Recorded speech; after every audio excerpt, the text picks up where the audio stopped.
শুভ সকাল বন্ধুরা। আজকে আবার একটি নতুন সকাল। তো আজ সকাল থেকে ভিডিওটা শুরু করে দিলাম।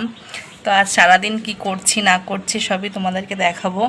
আর সব থেকে বড় কথা, আজকে একটি স্পেশাল জিনিস বানাচ্ছি, সেটা টক দই। তো তোমাদের সঙ্গে রেসিপিটা শেয়ার করব। তো তোমরাও চলো দেখবে আমি কীভাবে বানাই। তার আগে দেখো আমি রোদে কি শুকাতে দিয়েছি। দেখো এখানে পাকা লঙ্কাগুলো সমস্ত শুকাতে দিয়েছি। দেখো, তো বলেছিলাম না তোমাদেরকে আমি টক দই বানাবো, দেখাবো কীভাবে বানাচ্ছি না বানাচ্ছি। তো চলো দেখবে আমি কীভাবে বানাচ্ছি টক দইটা। তার জন্য আমি কী কী নিয়ে নিয়েছি তোমরা দেখো।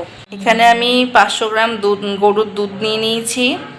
আর এই যে টক দই, দই বানানোর জন্য টক দই নিয়েছি। আর সব থেকে যেটা বেশি প্রয়োজন সেটা হচ্ছে এই যে মাটির হাঁড়ি নিয়ে নিয়েছি, এটার মধ্যে দইটা বসাবো। তো এরপরে কি করছি দেখো। এখানে একটা বাটি নিয়ে নিয়েছি, বাটিটার মধ্যে একটা ছাঁকনি রেখে দেবো, কারণ দুধটা একটু ছেঁকে নেব। দুধে অনেক কিছু থাকে, ওই জন্য দুধটা একটু ছেঁকে নেব।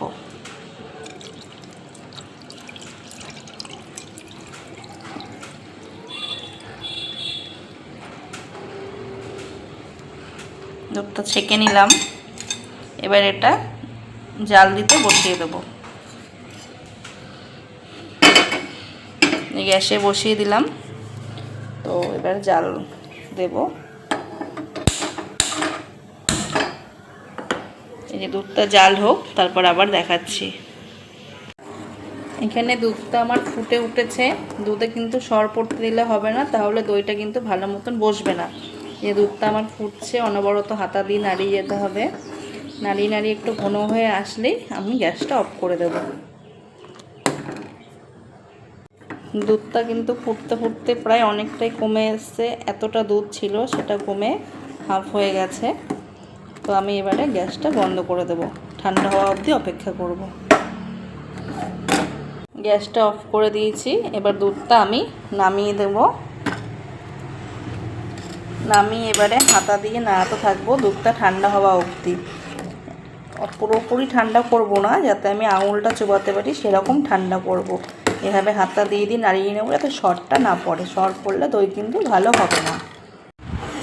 দুধটা কিন্তু আমি হাতা দিয়ে অনবরত নাড়াচ্ছি। নাড়াতে নাড়াতে দুধটা কিন্তু অনেকটাই ঠান্ডা হয়ে এসছে। এবার দেখবো আঙুলটা রাখা যাচ্ছে কি না। হ্যাঁ, এই যে আঙুল রাখা যাচ্ছে, মানে দুধটা আমার দই পাতার জন্য রেডি।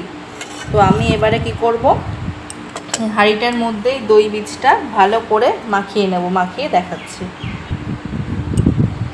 এই যে হাঁড়িটার গায়ে পুরো দইটা ভালো করে মাখিয়ে নেব।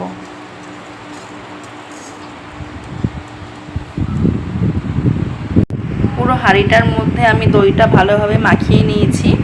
এবারে যে দইটা আছে এটা পুরোটাই দুধের মধ্যে মিশিয়ে নেব। এইবারে আমি এই দইটা পুরোটাই দুধের মধ্যে দিয়ে দেব।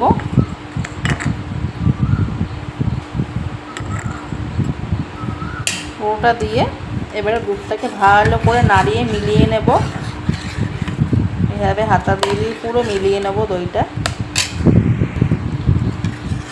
পুরো দইটা আমি ভালো করে মিলিয়ে নিয়েছি। এবারে হাঁড়িটার মধ্যে দইটা আমি দিয়ে দেবো। এই যে হাঁড়িটা এখানে, এবারে এটা এর মধ্যে দিয়ে দেবো।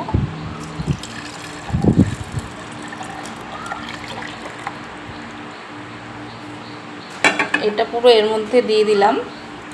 এবারে একটা মাটির ঢাকনা নিয়েছি, ঢাকনাটা দিয়ে এটা চাপা দিয়ে রেখে দেব। এখানে আমি একটা মোটা আসন নিয়ে নিয়েছি।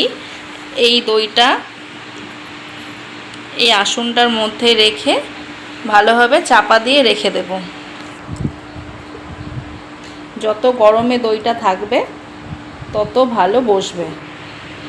তো তোমরা দেখতেই পেলে আমি দইটা কীভাবে বসালাম। তো বসিয়ে আমি মোটা একটা আসন নিয়ে নিয়েছি, ওর মধ্যে এটা চাপা দিয়ে রেখে দিলাম। এবার ফিরে আসবো 5 থেকে 6 ঘন্টা পরে, দেখবো দইটা কেমন বসেছে, তোমরাও সাথে দেখবে। তো আমি দই বসিয়েছিলাম, তোমরা সবাই দেখেছিলে। তো এখন 5 থেকে 6 ঘন্টা পর ফিরে এসেছি, দেখি দইটা কেমন হয়েছে, কেটে দেখবো। চলো দেখো। চলো এবার কেটে দেখি। এখানে একটা প্লেট আর চামচ নিয়ে নিয়েছি। এবার দইটা কাটবো, দেখি কেমন বসেছে। সুন্দর কিন্তু বসেছে, দেখো বন্ধুরা। দেখো দইটা কিন্তু সুন্দর বসেছে, পুরো একদম একটু জল নেই, খুব সুন্দর বসেছে। দেখতেই পাচ্ছ তোমরা। তো সব পুরো ভিডিওটাই তোমাদেরকে দেখালাম, পুরো দই পাতার রেসিপিটা তোমাদেরকে দেখালাম, শেয়ার করলাম। তো তোমাদের সবার যদি ভালো লেগে থাকে দই পাতাটা কেমন হয়েছে, তো তোমরা সবাই কমেন্ট করে জানিও। ভালো লাগলে আমার মতো এইভাবে ট্রাই করো বাড়িতে। আর আমার ভিডিও যদি তোমাদের ভালো লেগে থাকে তাহলে লাইক, কমেন্ট, শেয়ার করে দিও। টাটা।